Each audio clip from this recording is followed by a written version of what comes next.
Sean Hamlin, Monster Pro Circuit Kawasaki. Today we've got seat bounce jump that are, basically what we have to deal with every weekend in Supercross, and more and more local tracks that I go to these days, they have more and more of them, and a lot of people don't really know how to do them. So sometimes you'll have an obstacle before them, but mainly it's right out of a corner.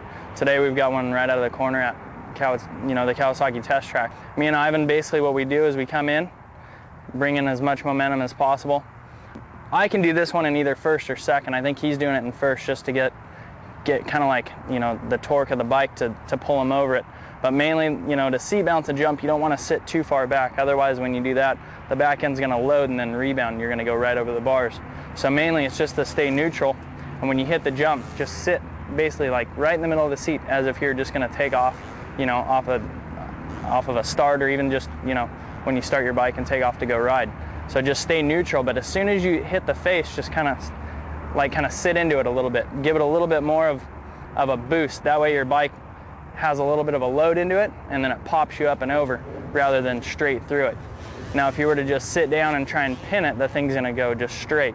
The whole point of the matter is to bring all the momentum, and then right as the transition of the jump, you hit, just kind of like give it a little jolt, and you'll go right up over, and then onto your next obstacle.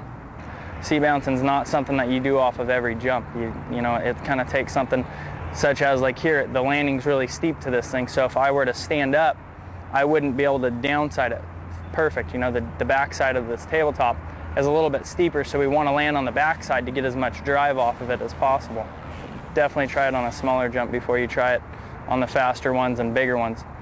My body English never really changes when I jump, when I seat bounce anything. I think sometimes if you want to if you need a little bit further, a little bit more distance, you're definitely going to pull up on the bike and try to, stretch it out.